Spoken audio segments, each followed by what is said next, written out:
This time 9 years have gone by, friends. Summer 1913. Gradual changes in Grover's Corners. Horses are getting rarer. Farmers coming into town in Fords. Everybody locks their house doors at night now. Ain't been any burglars in town yet, but everybody's heard about 'em. You'd be surprised, though. On the whole, things don't change much around here. This is certainly an important part of Grover's Corners.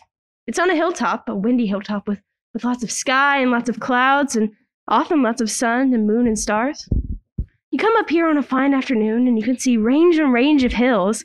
Awful blue they are, up there by Lake Sunapee and Lake Winnipesaukee. And way up, if you've got a glass, you can see the White Mountains in Mount Washington, or where North Conway and Conway is. And of course, our favorite mountain, Mount Monadnock, is right there.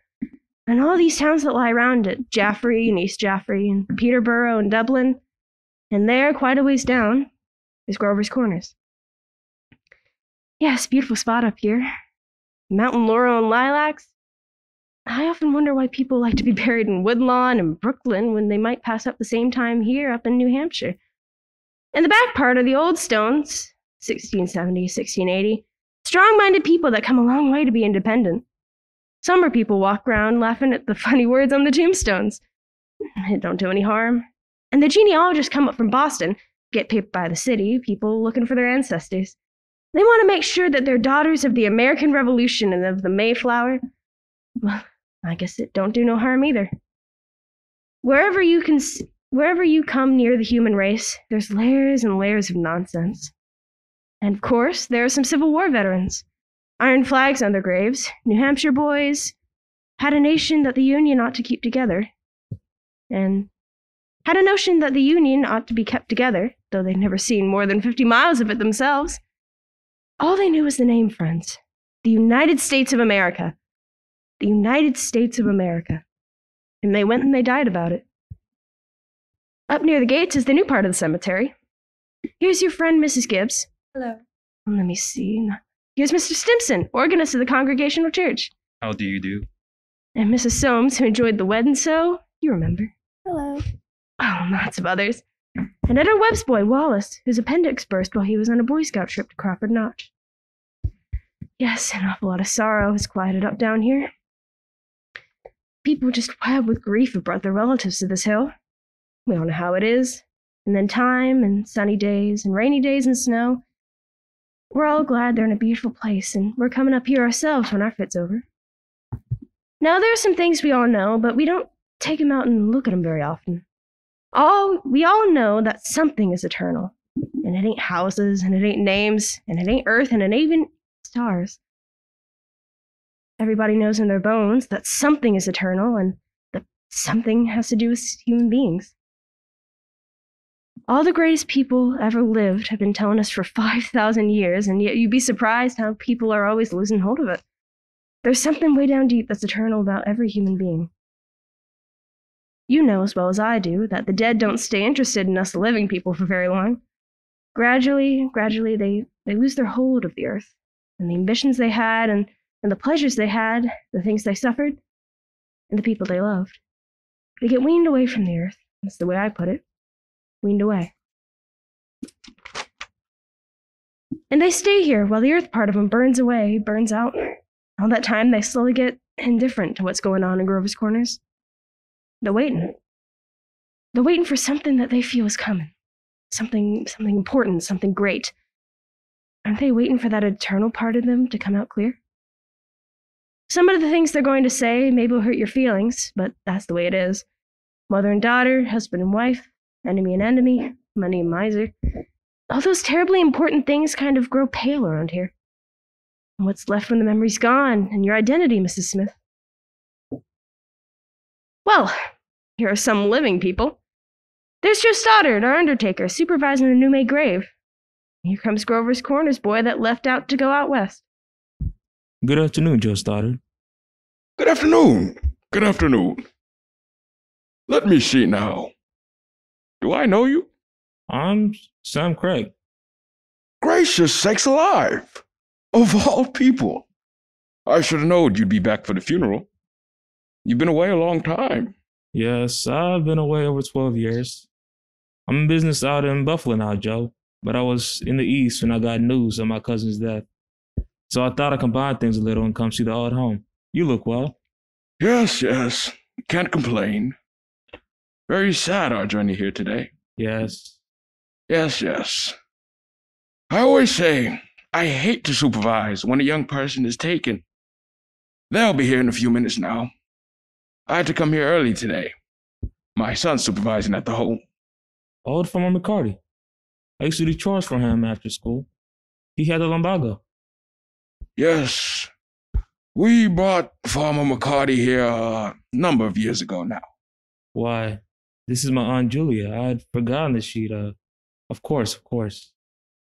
Yes, Doc Gibbs lost his wife 2-3 years ago. About this time. And today's a pretty bad blow for him, too. That's Mrs. DeCary's boy. Sam. I'm always uncomfortable when they're around. Simon. Do they choose their own verses much, Joe? No, not usual. Mostly the bereaved picked a verse. Doesn't sound like Aunt Julia. There aren't many of those Hershey sisters left now. Let me see. I want to look at my father's and mother's. Over there, with the Craigs. Avenue F. Simon Stimson. He was an organist at church, wasn't he? Drank a lot, we all used to say. Nobody was supposed to know about it. He'd seen a peck of trouble. Took his own life, you know? Oh, did he? Hung himself in the attic. They tried to hush it up, but of course it got around. He chose his own epitaph. You can see it there. It ain't a verse exactly. Why, it's just some notes of music. What is it? Oh, I wouldn't know. It was wrote up in the Boston papers at the time. Joe, what did she die of? Ooh, My cousin. oh, didn't you know? Had some trouble bringing a baby into the world. 'Twas a second, though. There's a little boy about 4 years old. The grave's going to be over there? Yes, there ain't much more room over here in the Gibbses. So they're opening up a whole new Gibbs section over by Avenue B. You'll excuse me now. I see they're coming. Who is it, Julia? My daughter-in-law, Emily Webb. I declare. The road up here must have been awfully muddy. What did she die of, Julia? In childbirth. Childbirth? Almost forgotten about that. Why? Wasn't life awful and wonderful? Wonderful. Was Simon. it? Now remember. I remember Emily's wedding. Wasn't it a lovely wedding? Remember her reading the class poem at graduation exercises? Emily was one of the brightest girls to ever graduate from high school. I've heard Principal Wilkins say so time after time. I called on them at their new farm, just before I died. Perfectly beautiful farm. It's on the same road lived on. Yeah, right smart farm. I've always liked that home. I was hoping they'd sing it. Hello. Hello, Emily. Hello, Mother Gibbs. Emily. Hello. It's raining. Yes. They'll be gone soon, dear. Just rest yourself. It seems thousands and thousands of years since Papa remembered that was my favorite hymn. Oh, I wish I'd been here a long time. I don't like being new here. How do you do, Mr. Simpson? How do you do, Emily? Mother Gibbs, George and I have made that farm to just the best place you ever saw. We thought of you all the time. We wanted to show you the new barn and the great long cement drinking fountain for the stock. We bought that out of the money you left us. I did? Don't you remember, Mother Gibbs? The legacy you left us?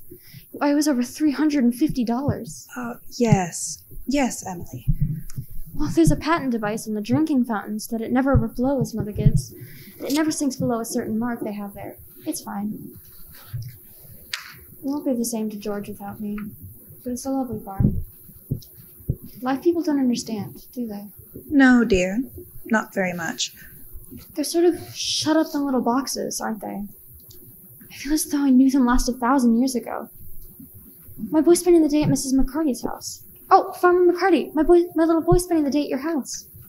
Is he? Yes, he loves it there. Mother Gibbs, we have a Ford too. Never give us any trouble.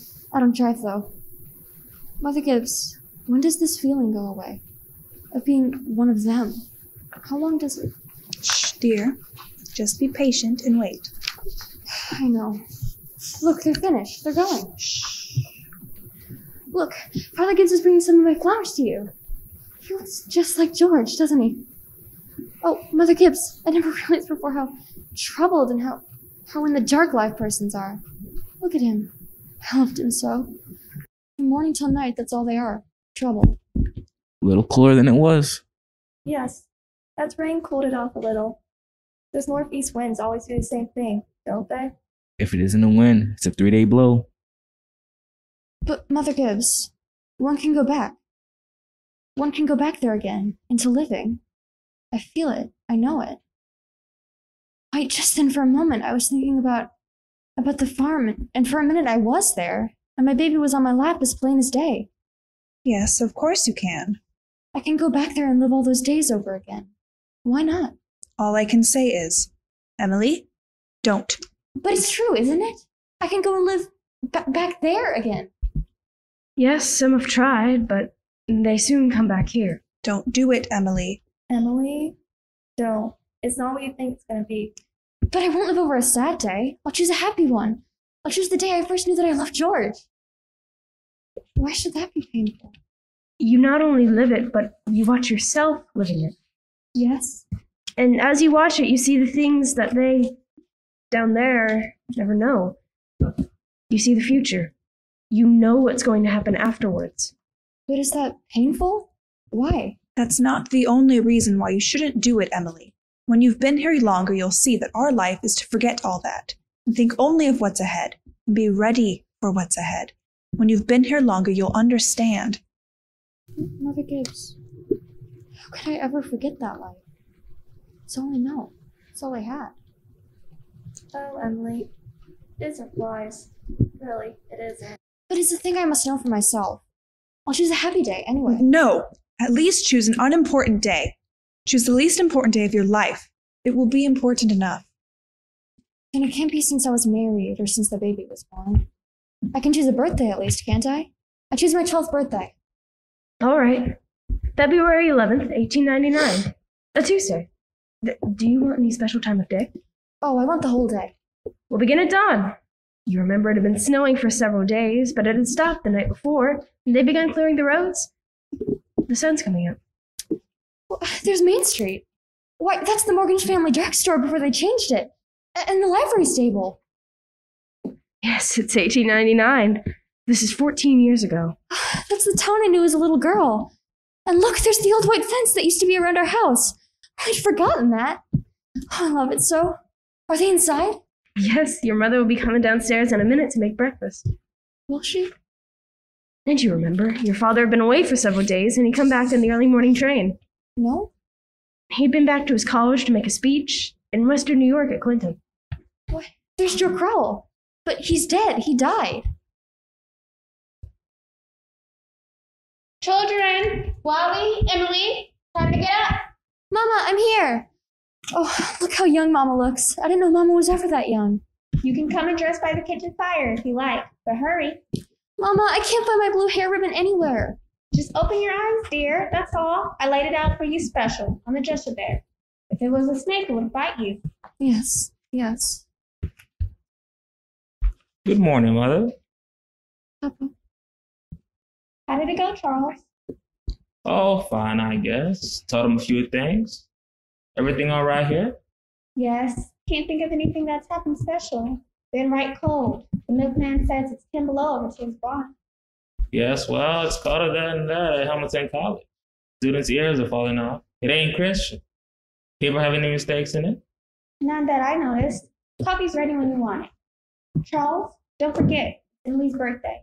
Did you remember to get her something? Yes, I've got something here. Where's my girl?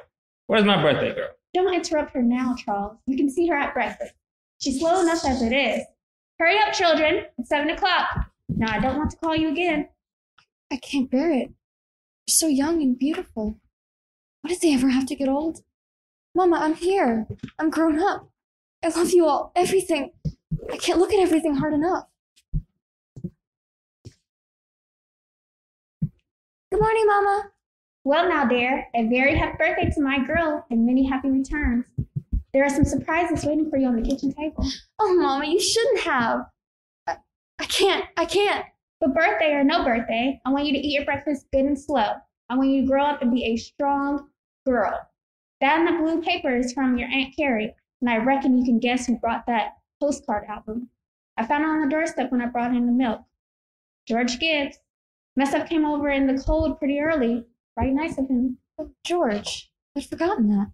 Chew that bacon good and slow. It'll help you keep warm on a cold day. Oh, Mama, just look at me 1 minute as though you really saw me. Mama, 14 years have gone by. I'm dead. You're a grandmother, Mama. I married George Gibbs, Mama. Wally's dead, too. Mama, he's a penny express on a camping trip to North Conway.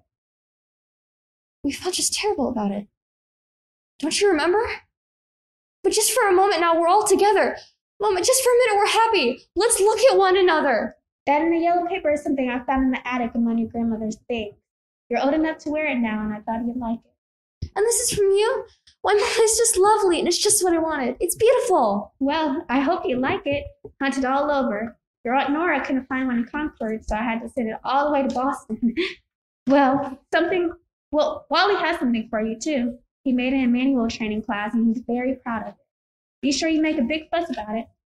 Your father has a surprise for you, too. Don't know what it is myself. Here he comes. Where's my girl? Where's my birthday girl? I can't go on. It goes so fast. We don't have time to look at one another. I didn't realize. So all that was going on and we never noticed. Take me back. Up the hill to my grave. But first, wait. One more look. Goodbye. Goodbye, world.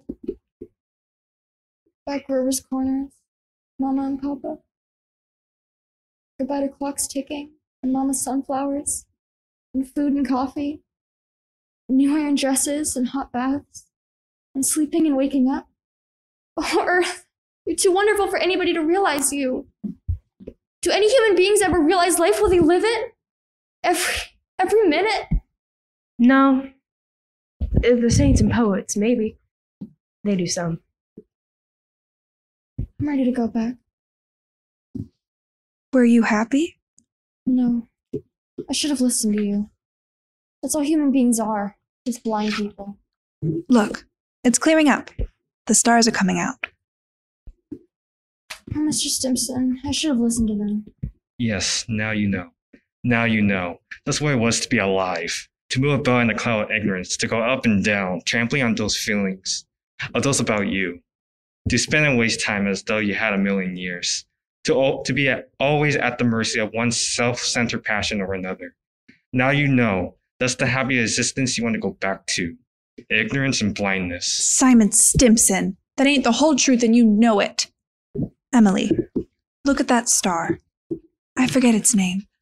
My boy Joel's a sailor. Knew him all. He sat on the porch evenings and tell 'em all by name. Yes, sir, wonderful. Star's mighty good company. Yes, 'tis. Here's one of them coming. That's funny. Ain't no time for one of them to be here. Goodness sake. Mother Gibbs, it's George. Shh, dear. Just rest yourself. And my boy Joel, who knew all the stars, he said it took millions of years for us to get to Earth. Just like a body could believe it. That's what he used to say. Millions of years. It's George. Goodness, that ain't no way to behave. He ought to be home. Mother Gibbs, Yes, Emily? they don't understand, do they? No, dear. They don't understand. Most everybody's asleep in Grover's Corners. There are a few lights on. Shorty Hawkins down at the depot has just watched the Albany train go by. And at the livery stable, someone's sitting up late and talking. Yes, it's clearing up. There are the stars, doing their old crisscross journeys in the sky. Scholars haven't settled on the matter yet, but they seem to think there are no living beings up there. Just chalk. Or fire. Why, this one's straining away all the time to make something of itself. Strained so bad that every 16 hours everybody lies down and gets a rest. Hmm. 11 o'clock in Grover's Corners. You get a good rest too. Good night.